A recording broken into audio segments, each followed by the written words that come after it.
नमस्कार बच्चों, girl education में आपका स्वागत है। आज के इस वीडियो में हम करेंगे जातिवाचक संज्ञा के उपभेद। पिछले वीडियो में हमने व्यक्तिवाचक और जातिवाचक संज्ञा के बारे में पढ़ा था, उनमें क्या अंतर है ये हमने अच्छे से समझा था। आज हम जातिवाचक संज्ञा के उपभेद माने जाते हैं, दो हैं। पहला है आपका समूहवाचक संज्ञा। क्या है आपका? समूहवाचक संज्ञा। और दूसरा है आपका द्रव्यवाचक संज्ञा। क्या है? द्रव्यवाचक संज्ञा। द्रव्यवाचक संज्ञा।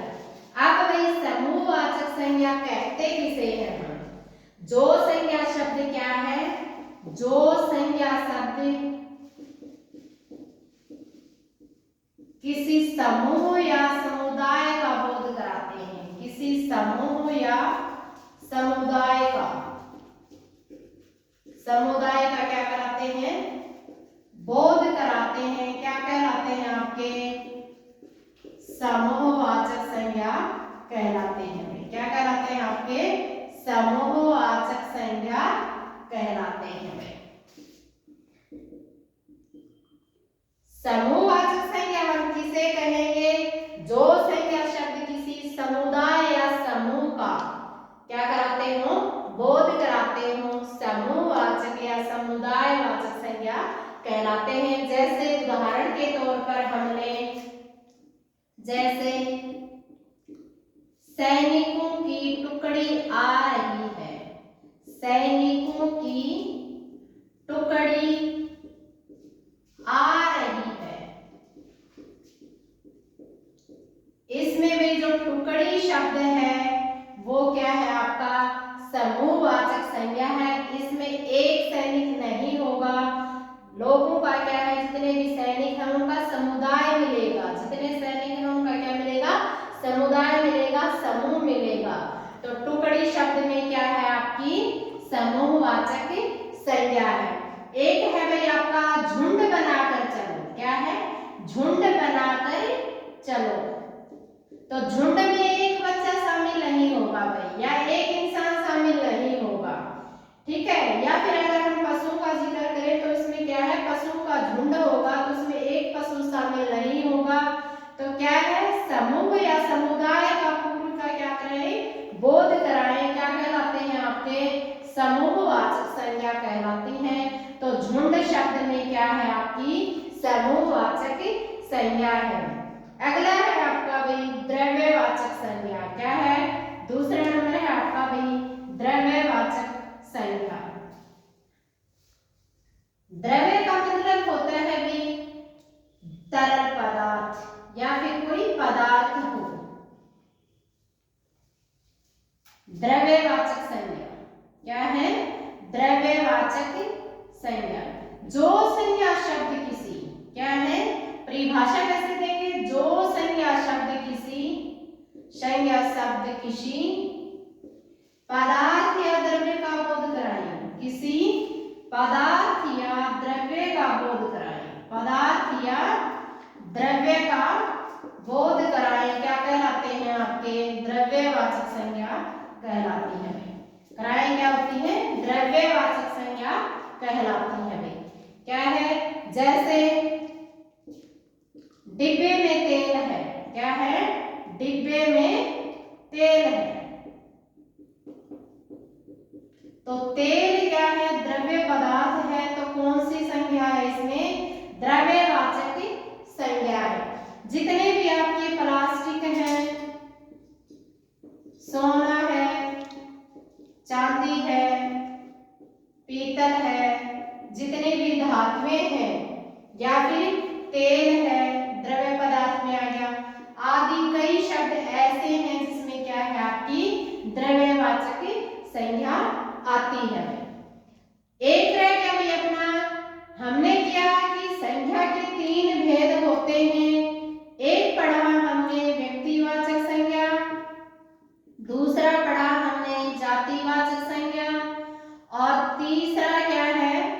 हम पढ़ेंगे भाई भाववाचक संज्ञा। तीसरी संज्ञा अपनी कौन सी बच गई? मेन जो है वो है अपनी भाववाचक संज्ञा। क्या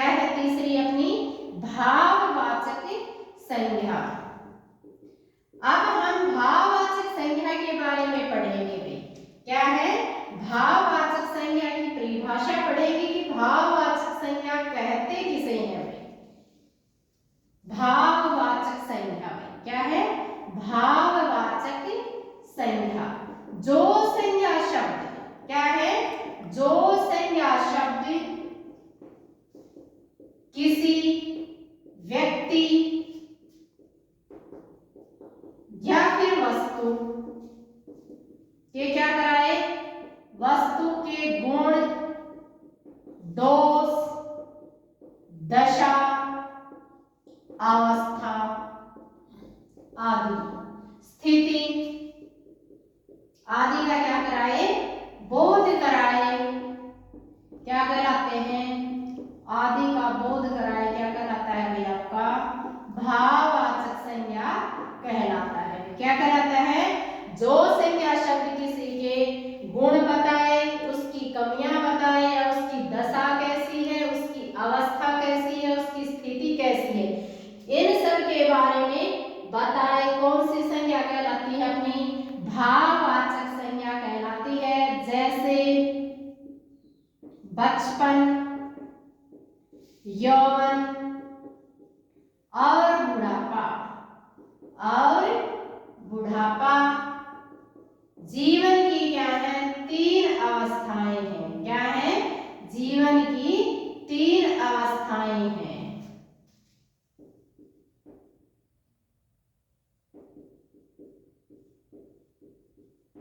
क्या है? किसी व्यक्ति के गुण, दोष, दशा, अवस्था, इनके बारे में क्या है? हमें ज्ञान प्राप्त कराए, बोध कराए। कौन सी संज्ञा कहलाती है? आपकी भाववाचक संज्ञा कहलाती है। जैसे बचपन, यौवन और बुढ़ापा, ये जीवन की क्या होती है? 3 अवस्थाएं होती हैं। आगे चलते हैं। कुछ शब्द दिए गए हैं जिनकी हम क्या है? भाववाचक संज्ञा बनाएंगे। जैसे बच्चा है, बच्चा की भाववाचक संज्ञा बनेगी बचपन। क्या बनेगी? बचपन। युवक, युवक की भाववाचक संज्ञा बनेगी भाई यौवन। अगला है अपना भाई बुरा, बुरा की भाववाचक संज्ञा बनेगी बुराई। अगला है अपना आलसी, आलसी की भाववाचक संज्ञा बनेगी आलस्य। अगला है अपना धोना, धोना की भाववाचक संज्ञा बनेगी भाई धुलाई। अगला है अपना भाई गिनना। क्या है? गिनना। गिनना की बनेगी भाववाचक संज्ञा आपकी गिनती। और इस वीडियो की लास्ट शब्द है जिसकी भाववाचक संज्ञा बनेगी भाई सुंदर शब्द है, और उसकी भाववाचक संज्ञा बनेगी सुंदरता। काफी इंपॉर्टेंट शब्द है भाई, जिनकी क्या है? भाववाचक संज्ञा आपने यहाँ की है। उम्मीद करती हूँ कि अच्छे से समझ में आया होगा।